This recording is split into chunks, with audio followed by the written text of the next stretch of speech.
Bonjour les frères, j'espère que tout le monde va bien. Aujourd'hui, on se retrouve dans une nouvelle série interview avec Bertrand, qui est juste ici. Bertrand, merci d'avoir accepté mon invitation. Merci à toi. Et ben avec plaisir. Est-ce que tu peux nous dire qui tu es et ce que tu fais dans la vie? Alors moi donc je m'appelle Bertrand, connu sous les réseaux sous Bertrand le Juge. J'ai 38 ans, j'habite au Havre et donc je suis speaker, animateur sur des événements mécaniques. D'accord. Et comment tu en es arrivé à faire ce métier? Voilà, il y a tout un processus, il y a tout un parcours qui a été réalisé. En fait, à la base, moi je suis motard. Je connaissais personne dans la moto quand j'ai emménagé du côté du Havre. Et puis j'ai découvert quelqu'un qui faisait de l'acrobatie moto, qui avait une école d'acrobatie moto qui s'appelle Rob Circus, qui est un stunter professionnel. J'ai participé à ses stages, j'ai kiffé, j'ai partagé, parce que j'avais un réseau de motos en Normandie, que j'ai toujours d'ailleurs. Et puis à force d'y aller, on s'est bien entendu, il y a eu un coup de cœur amical. Après je suis devenu prof pour dépanner. Après il m'a demandé d'être cascadeur pour lui. Je l'ai accompagné sur des spectacles un peu partout. Et un jour, on s'est retrouvé à un spectacle où il y avait des mecs qui faisaient du trial. Et il n'y avait pas d'ambiance du public. Et il n'y avait pas d'animateur. Et je me suis dit, wow, les pauvres. Et là, j'ai pris un micro.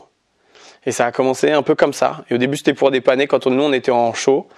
Et puis en 2022, j'ai décidé de lancer mon entreprise. Et puis j'ai quitté mon job quelques mois après.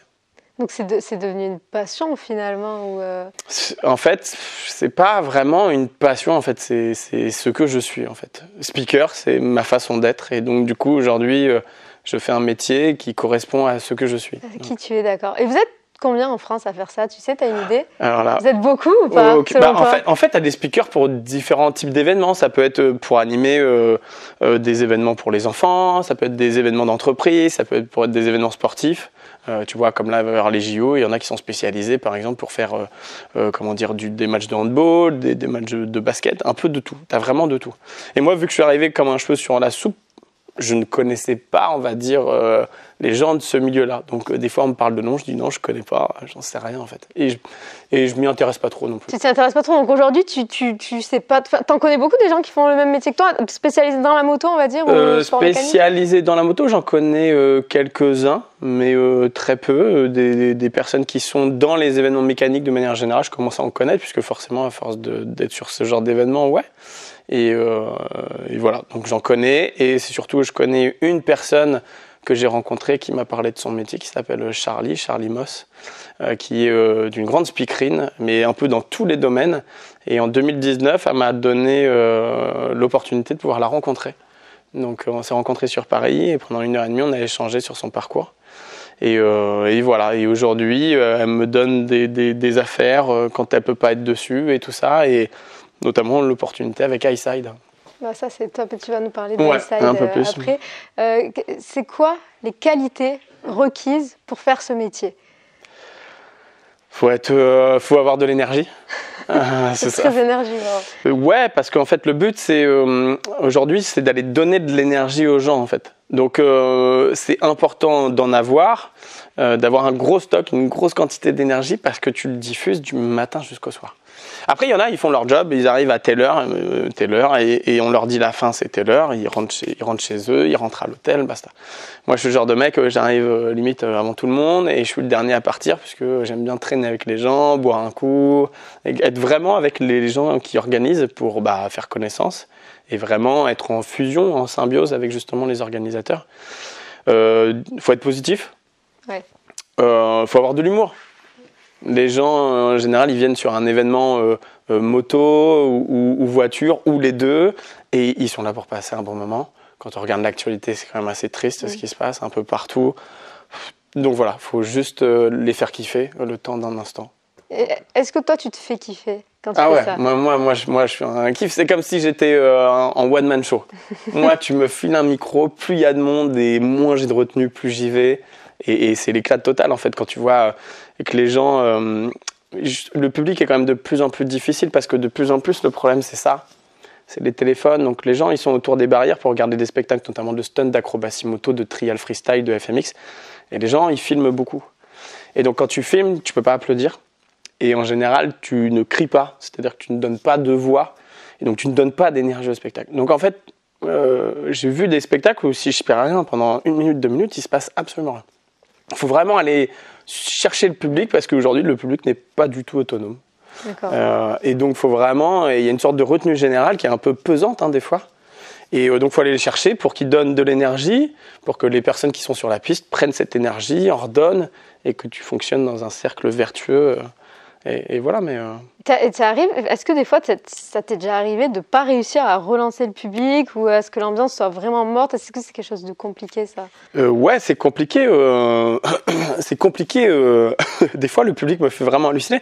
Donc moi, je lâche pas l'affaire. Moi, quitte à les traiter, je les bouscule vraiment. Je suis en mode électrochoc. Je dis, mais vous rigolez ou quoi? Je vous rendez pas compte de ce qui se passe là, sur la piste. Donc réveillez-vous. Et puis je les charge, jusqu'à temps qu'en fait, et puis on arrive toujours à quelque chose. Mais ça évolue. Ça vient pas d'eux-mêmes. Vraiment, c'est à part dans certains endroits et certains événements. Mais là, je trouve que les gens, c'est ouf. Ouais. Et des fois, en plus, il y a des spectacles, c'est pas payant.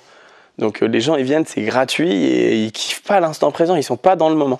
Ouais, ils se rendent pas compte en fait qu'ils ont quand même une opportunité et que... Voilà, qu'ils ont un spectacle gratuit, qu'il y a des gens qui sont venus de loin, qui ont fait de la route, il y a des gens qui sont connus même mondialement, qui sont les meilleurs dans leur discipline, ou champions de France, ou tu vois, des trucs dans le genre. Et les gens, ils sont là, accoudés aux barrières, en train de regarder avec des tronches de 3 mètres de long. Ça me fait halluciner. J'ai pas cette mentalité-là et donc du coup, j'ai un peu de mal à la comprendre. Ouais. Et est-ce que c'est différent pour les événements payants où les gens ils ont payé donc ils sont plus dans Non, c'est pas différent. Non, ils payent mais ils peuvent faire la gueule quand même. C'est-à-dire qu'eux, ils ont le droit de payer et de faire la gueule parce qu'ils ont payé. Parce qu'ils ont payé, d'accord. Non, mais les gens, c'est gratuit, je leur dis non, vous n'avez pas payé, donc interdiction de faire la gueule. Les gens qui ont payé, c'est aussi leur droit de faire la gueule. Mais, okay. Comment est-ce que tu trouves en fait les événements? Est-ce que c'est les gens qui t'appellent pour les événements? Est-ce que c'est toi qui vas chercher un petit peu il y a tel événement, je vais demander, ou est-ce que c'est avec des contacts? Comment tu trouves en fait ton travail? Il y a un peu de tout. Moi, j'ai commencé dans la moto en Normandie. Ça fait 10 ans que j'organise des balades, des événements, etc. Donc tous les professionnels, la plupart des professionnels des concessions me connaissent ici en Normandie. Donc ça a commencé comme ça. Les motoclubs aussi me connaissent. Vu que j'ai commencé en tant que cascadeur, je suis aussi venu faire des spectacles. Donc ils me connaissaient via mon réseau. Et ils me connaissaient en tant que cascadeur avec Roll Circus. Donc quand j'ai commencé à dire je me lance, les gens m'ont dit fais-nous un devis parce que tu l'avais déjà fait comme ça pour dépanner. Et voilà. Après, j'ai une prospection qui est facile. Je suis déjà sur des réseaux de moto et des réseaux de bagnoles. Donc Facebook et Instagram sont mes endroits de prospection. Quand je vois un événement sur Facebook, sur Instagram, j'envoie un message direct. Je dis mais comment ça se fait que vous m'avez pas contacté? Comment ça? Je dis, je suis le meilleur speaker, comment ça se fait qu'on bosse pas ensemble? Tu vois, toujours. C'est plus sur le ton de l'humour. Toujours sur le ton de l'humour. On me surnomme le melon en Normandie. Même maintenant, ça a un peu dépassé les frontières de la Normandie. Mais voilà, parce que j'ai confiance en moi et que j'y vais de manière très décontractée. Et justement, le but, c'est pas un métier chiant. J'ai fait un métier de commercial où les fêtes assez carrées et tout ça. Aujourd'hui, je suis un métier où c'est l'éclate. Donc, en fait, quand j'envoie même un mail, c'est vraiment pour faire rire les gens et surtout que les gens me retiennent. Tu vois, donc c'est assez facile. Après, j'ai des recommandations. Donc, il y a des gens qui me connaissent, qui ont déjà travaillé avec moi et qui disent voilà. Ou alors les gens qui me voient à un événement. Ouais. C'est-à-dire les gens, ils viennent me voir à un événement et ils savaient pas. Et puis eux, ils ont d'autres projets. Et puis tiens, Bertrand, trop bien, on a aimé ce que tu as fait. On voudrait quelqu'un comme toi. Et puis voilà. Donc pour le moment, ça se déroule bien. Ok. Est-ce qu'il y a une préparation particulière à faire avant un événement moto? Ou est-ce que toi, juste t'arrives, tu speaks et tu t'en vas? Moi, j'aime bien ça. Toi, t'aimes bien ça, mais c'est pas le cas? Dans la plupart des cas, c'est ça. La plupart des organisateurs sont un peu... pas forcément trop travaillé le truc en amont. Ils sont un peu dans le jus. Ils ont leur métier à côté, ils organisent un événement, etc. Donc moi, ça me va parce que je ne suis pas fait pour bosser, clairement. Donc moi, faire des trucs en amont, préparer... non, c'est pas mon truc. Je suis plus en mode impro. On me dit voilà, le programme c'est ça, il y a telle personne, je vais la voir, ou je connais déjà un peu son parcours, parce qu'après c'est des petits milieux, donc les gens avec qui je travaille dans le stunt, les pilotes, je commence à les connaître pas mal. Donc tu connais déjà un peu leur parcours. Et donc voilà. Mais il y a quand même de la préparation. Là, je vais faire une course d'endurance pour Honda et Motojournal. Et donc là, on m'a envoyé tout à l'heure un listing justement des pilotes de leur palmarès, des choses à savoir. Donc, il faut que tu apprennes quand même tout ça. Exactement. Après, c'est pas du par cœur. Il faut juste que tu aies au moins t'aies des notions pour qu'au micro, tu puisses diffuser des informations. Ouais, bien sûr. Ouais, donc, mais à force d'avoir toutes ces informations, tu connais beaucoup de choses sur qui ouais. Carrément, ouais. Sur différents milieux. En plus, la moto, c'est quand même assez vaste. Hein. Tu vas avoir du stunt, tu vas avoir du trial, tu vas avoir du trial freestyle, tu vas avoir du motocross, tu vas avoir du freestyle motocross, ce qu'on appelle le FMX. Après, tu as les courses d'endurance, les courses de vitesse. Enfin, il y a énormément de disciplines.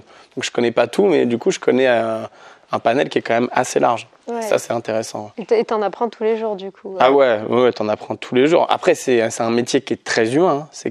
C'est que de l'humain.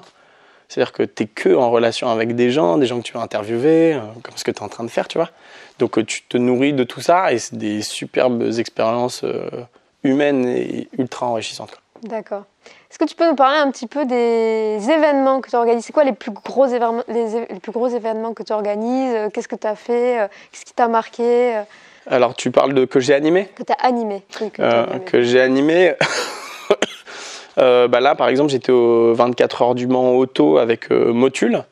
Donc, c'est quand même parce que là, ils ont fait plus de 326 000 personnes, je crois, sur le week-end. 24 heures du Mans. Donc, ouais, c'est encore un record battu. Donc là, il y a énormément de monde, énormément de passages. Après, j'ai fait des événements qui sont pas mal reconnus, comme Highside.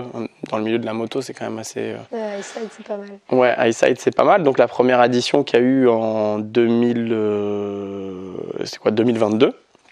2022, la première vraie édition ouverte au public avec des professionnels, des stands et tout ça, que j'anime depuis 3 ans. Donc là, c'était il n'y a pas très longtemps, parce que c'était début juin. Donc avec Bader, Adrien, Pompon et puis le très agréable Franck. On adore parce que... Et donc ça c'est cool parce que c'était un moment, quelque chose auquel je ne rêvais même pas. En fait, quand j'ai commencé en 2020, enfin quand j'ai voulu me lancer en 2020, parce que j'ai réellement commencé en 2022, je me suis dit un jour je ferai le mécanique show, le show mécanique du samedi soir au MotoGP, au Grand Prix de France. Voilà, c'est un peu compliqué, mais un jour j'y serai. Bien sûr, on te le souhaite. Ouais, merci, c'est gentil. Et puis, juste avant de partir à un événement pour MotoBlue, j'avais pris un contrat la semaine d'avant parce que leur speaker s'était planté de date et il m'avait contacté. J'ai dit bah ouais. Et dans la nuit du vendredi au samedi, j'ai quelqu'un, Charlie Moss, qui me contacte et qui m'envoie un mail comme quoi elle était sollicitée pour le Highside. Et puis, je dis forcément, ils vont me prendre, de toute façon, t'es la meilleure, machin, etc. Ça, c'est ma mentor. Et elle me dit non, mais je suis pas disponible. Et puis moi, voilà, les trucs de moto, j'en fais, mais toi, c'est ton truc. Est-ce que tu veux que je te positionne? J'étais comme un fou. J'étais comme un fou. Et donc, impossible de dormir de la nuit. Donc, j'ai pas dormi de la nuit. Et je savais qu'en fait, j'allais le faire. Je savais que c'était pour moi. Donc voilà, et c'est des belles opportunités comme ça. Et lundi, l'une des personnes qui travaille avec Bader me contacte pour me parler un peu de l'événement. Et je lui dis... il me dit je dois encore rappeler du monde. Je lui dis non mais tu peux appeler qui tu veux. Je sais que c'est pour moi. Je sais que vous allez me rappeler tout ça. Mais sûr, vraiment sûr. Et à la fin il me dit bon effectivement, je prends pas la décision parce que je dois en parler à Bader. C'est Thomas d'ailleurs que je salue. Et il me dit écoute, t'es la seule personne qui est content, qui se réjouit, qui est dans une euphorie. Et donc ça en fait j'y rêvais pas. Quand Highside s'était sorti leur festival, jamais à un moment je me dis je suis capable d'accéder à ça tout de suite. Et c'est trop marrant comment la vie, les rencontres, les choix que tu fais t'amènent en fait à être là au bon instant, au bon moment et de pouvoir dire oui quoi. Et donc ça c'est cool. Highside. Mais après j'en ai fait plein. Comme tu vois, je fais des petites fêtes de la moto ici en Normandie. Ça fait des années que je l'ai fait. Ça fait des années que je l'ai fait en tant que motard. Après je les ai fait en tant que cascadeur. Et là je l'ai fait en tant que speaker animateur. Et des fois je fais même speaker animateur et cascadeur. Cascadeur, purée. Donc du coup je cumule. Donc c'est trop bien en fait. Tant que je rencontre des gens, je m'en fiche qu'il y ait des créateurs, des créatrices de contenu, des pilotes, des stars, des machins. Moi en fait tant qu'il y a des motards, je suis dans mon élément. Tant qu'il y a des gens et qu'on est là pour passer un moment, c'est juste incroyable. Ok. Et quel événement vraiment que tu n'as pas fait, que tu aimerais vraiment faire? Ce serait lequel? Là, je te dis vraiment ce que j'expliquais tout à l'heure, juste avant, c'est le show mécanique. Donc lui. Du MotoGP. C'est mon Graal. Je me l'étais fixé. Goal, quoi, ouais, c'est clairement un goal. Je vais y arriver à un moment ou un autre. Ça va prendre le temps que ça va prendre. Mais je sais que voilà, je crois que dans la ligne droite, dans les tribunes, je crois que tu as 90 000 personnes à ce moment-là. Et en plus, c'est avec des gens que je connais maintenant qui le font en spectacle. Donc, régale. Moi, j'ai déjà été le voir. Je me dis, mais là-dedans, je t'allume tout, je te fous le feu là-dedans, quoi. Donc, ouais. Donc, un jour. Mais après, il y a peut-être d'autres événements que je connais pas encore trop, ou des trucs que je pensais pas, que je fais et que c'est dans ma ligne de CV, je me dis c'est juste incroyable, quoi. T'aimerais faire un peu des choses à l'étranger? Je sais pas si t'en as fait déjà. Des choses à l'étranger, non. Non, pas forcément. Moi, déjà, faut maîtriser les langues. Oui, bah après, on a quand même quelques pays francophones. Ça peut être en Suisse, en Belgique, au Canada. Ouais. Des événements français à l'étranger, je sais pas. Hein, Ouais, ça peut être. Il y avait eu un événement au circuit de Spa, Francorchamps, en début d'année où je m'étais positionné. Les choses se sont pas faites parce que j'étais pris sur un autre truc. Mais pourquoi pas? Après, j'ai pas une maîtrise. De plus en plus, je bosse l'anglais, mais c'est pareil, j'ai des notions. On me le demande sur certains événements. Parce que sur certains événements, il y a de plus en plus d'anglais qui viennent, etc. Mais c'est compliqué quand tu travailles pas et la langue tous les jours, quoi. Ouais, mais tu maîtrises quand même un petit peu. Un peu, mais tu vois, je manque de vocabulaire et je doute. À l'écrit, tu vois, j'ai plus de facilité parce que mon cerveau, il va un peu plus réfléchir. T'as plus le temps aussi à l'écrit. Voilà, ton cerveau, il a plus de temps. C'est spontané, là. Et le côté spontané de la conversation, des fois, l'année dernière, j'ai fait un événement qui s'appelle le Wonderland de Eleven. Donc, c'est un événement voiture, lui, Stance et Drift. Et on m'avait demandé, il me dit ouais, tu parles anglais? Je dis non, je peux pas animer un événement en anglais. Je lui dis par contre, je suis excellent en français. Donc je m'étais vendu comme ça. Et puis on m'a pris, en fait, c'est parce qu'il y avait des Anglais qui venaient. Donc le but, c'est quand même qu'ils se retrouvent pas un peu solo. Et puis en fait, ça s'est super bien passé. Il y a eu une cohésion incroyable en plus lors de cet événement-là. Et donc même avec des Anglais, c'était juste génial, quoi. On arrive toujours à trouver les mots, se faire comprendre. T'as pas mal aussi de choses. Mais non, j'ai pas de but à l'international pour le moment. Je me dis pas, je vais aller faire ma carrière aux États-Unis et tout. Pourquoi pas? Non, je suis très bien en France. Je suis très bien. En plus, il y a de quoi faire niveau événement. Donc, ouais, j'imagine. Franchement, c'est pas mal. C'est quoi que t'aimes le plus dans ton métier? L'impression déjà de pas travailler. Ouais. J'ai pas l'impression de comment dire, de me dire tiens, là, je vais bosser en fait. Même si aujourd'hui, je suis payé pour ça, mais il y a des gens qui me disent ouais, je pourrais pas faire. Comment tu fais pour rebondir tout le temps, toujours avoir quelque chose à dire? En fait, chez moi, ça a toujours été. J'ai toujours été animateur, déjà dans les salles de classe. Ça a toujours été. Et voilà. Donc, moi, ce que j'aime, c'est ça, c'est me dire que c'est que du kiff, que je vais faire kiffer des gens. Parce que provoquer de la bonne humeur et de la joie chez des gens, il n'y a rien de meilleur en fait. Quand tu vois des gens sourire et rire, moi, ça me touche énormément et j'ai des retours qui sont incroyables. Donc voilà, donc j'en parle toujours avec beaucoup d'émotion parce que des fois, je suis reparti même d'événements en chialant, quoi. Ouais. C'est beaucoup d'émotions, une aventure humaine en fait que tu vis. Exactement ça. C'est-à-dire que des fois, tu connais pas les personnes, tu arrives le vendredi ou peu importe, tu vois, ça dépend quand ça commence, mais tu connais pas les gens. Moi, j'arrive, je suis toujours très à l'aise. Hein. C'est comme si je connaissais des gens depuis 10 ans, que j'étais à ma place et tout. Et donc, ça facilite beaucoup de choses. Et puis, tu arrives à créer quelque chose parce qu'en tant que speaker, tu as un peu l'image au central, tu es un peu le maître de cérémonie ou le chef d'orchestre qui va donner aussi l'ambiance à tout l'événement. Donc, faut que tu sois aussi juste par rapport à l'événement que tu animes. Et non, voilà, c'est que des rencontres, c'est que du positif. Tu vois, j'ai pas de gestion de stock, j'ai rien. Je viens, on me file un micro et moi, j'y vais, quoi. Et là, c'est ça que j'aime, en fait. C'est ce pouvoir que j'ai de diffuser ma bonne humeur et mon énergie. C'est pareil, hein. Tu donnes de l'énergie, donc les gens t'en redonnent et tu as envie d'en redonner. Et donc, c'est un cercle vertueux du positif et de la bonne humeur. Et ça aujourd'hui, moi, je me nourris de ça, tu vois. Franchement, c'est super de trouver un métier, entre guillemets. Tu n'as pas l'impression de travailler et tu es tout le temps enrichi de ça. Si jamais tu pouvais donner peut-être un conseil à quelqu'un qui aimerait devenir animateur moto, est-ce qu'aujourd'hui, c'est facile de devenir animateur et encore plus animateur moto? Qu'est-ce que tu pourrais nous dire par rapport à ça? Il faut juste être passionné, être soi-même. Parce qu'en fait, aujourd'hui, on ne me prend pas pour ma voix. On me prend pas pour mes connaissances. Je suis pas le mec qui s'y connaît le plus. Je m'y connais, mais je connais pas tout dans chaque catégorie. Pareil dans la voiture. J'ai un vernis global qui me permet d'avancer et de connaître des choses. Mais on me prend par rapport à ce que je suis moi. Donc l'image que je vais donner, l'humeur que je vais donner, le ton que je vais donner. Donc faut juste être soi-même. Et puis je te dis, moi je l'ai même pas choisi. C'est en fait au bout d'un moment la vie qui m'a dirigé là-dessus. Alors qu'en fait ça aurait pu être évident. J'aurais dû y penser bien avant, tu vois. Ouais. Mais voilà, donc non, faut juste, faut être énergique. Ouais. Faut être stable au niveau de ses émotions. Est-ce qu'il faut avoir une voix? Ou ça dépend. Parce que toi, tout à l'heure, tu me parlais en off, tu disais que t'as pas de voix. J'ai pas de voix. T'as pas la voix qui est faite pour ça, mais pourtant tu fais ce métier. J'imagine qu'on t'a jamais reproché que t'avais pas la voix pour faire ça. Non, pas du tout, parce que moi je suis pas chanteur. Tu vois, je fais pas de la chanson. Je suis pas Céline Dion. Je suis plus actuellement Garou que Céline Dion. Mais voilà, donc on a besoin de m'entendre, c'est sûr. J'ai besoin, donc il faut bien parler correctement. Articuler, faut pas être trop vulgaire, forcément. Faut avoir de la répartie aussi. Ah oui, il faut avoir beaucoup de la répartie. Moi, c'est de l'impro, constamment. Donc voilà, faut savoir improviser, il faut être drôle, clairement aussi, si tu veux te différencier. Sinon, tu peux faire une présentation et animer un événement de manière monotone, parler tout le temps et pas donner d'ambiance à ce truc-là. Après, chacun ses spécificités. Moi, le but, c'est d'être drôle et de faire kiffer les gens. Okay. Mais voilà, faut être soi-même, avoir de l'énergie. De l'ambition, enfin de la motivation. Ouais, il faut avoir envie de le faire. Parce que si tu as envie, en fait, pareil, la vie va s'aligner avec ce que tu es. En fait, ce que tu vas vibrer, la vie va te récompenser. Le positif attire le positif. Je suis toujours là-dessus. Je suis d'accord. Et ça marche vraiment de fou. Et voilà, faire ça par envie. Faut que ça soit Et après, ça peut être facile. Après, il faut se faire connaître, il faut se faire un nom.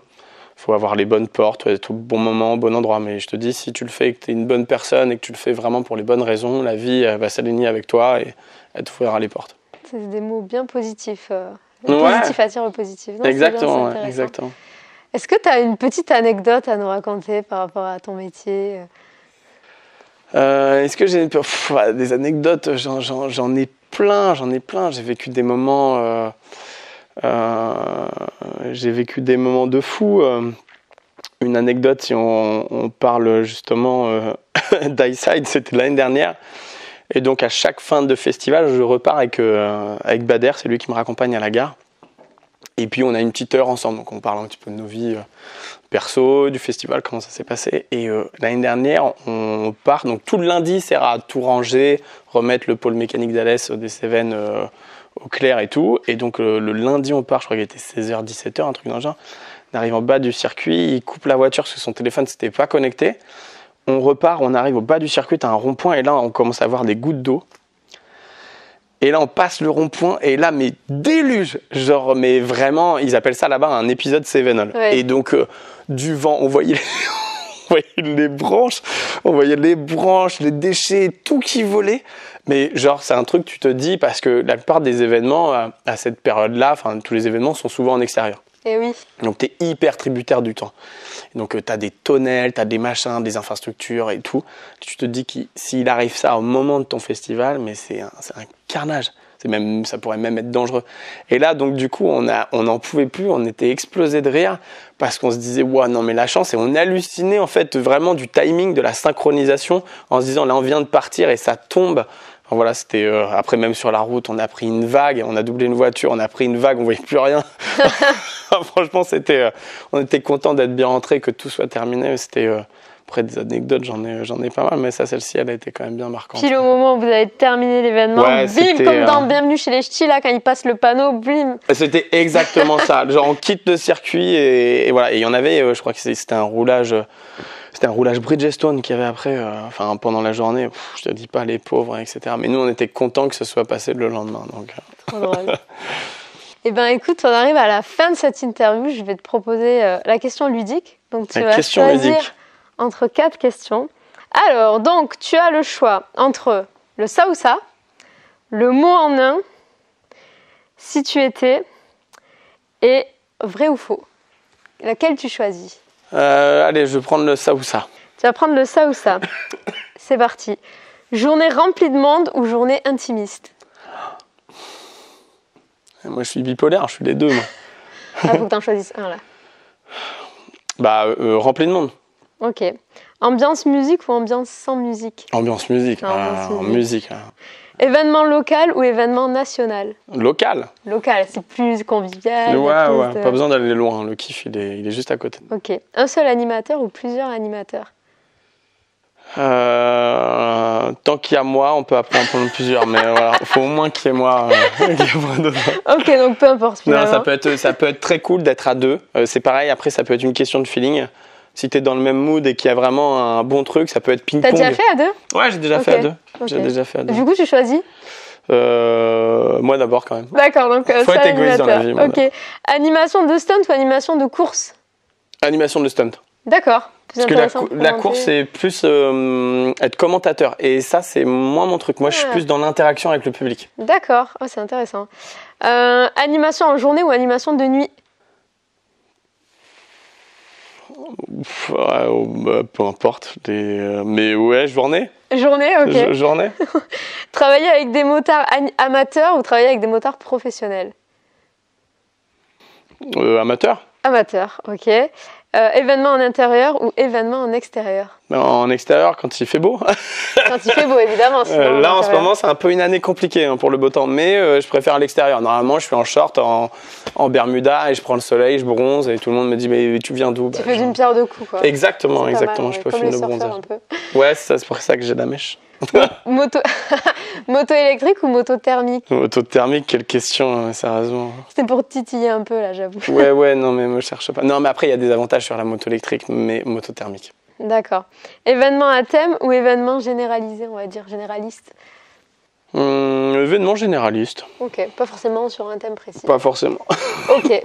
Pas forcément sur un thème. Écoute, est-ce que tu as quelque chose à rajouter par rapport à cette interview? Est-ce que tu as envie de dire des choses sur lesquelles on n'aurait pas parlé? Déjà, à toutes celles et ceux qui n'osent pas se lancer dans la moto, de se lancer. Parce que moi, ça a vraiment changé ma vie. J'étais déjà motard, mais tout ce parcours-là est lié au fait que j'ai passé mon permis moto. Si je n'avais pas passé mon permis moto, j'aurais jamais vécu ça et je ne serais pas là actuellement.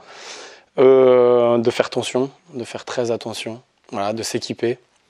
Il y a les gilets airbags, tout ça. Il y a l'application Liberty Rider aussi, qui peut aider à sauver des vies. Donc ça, je le conseille fortement.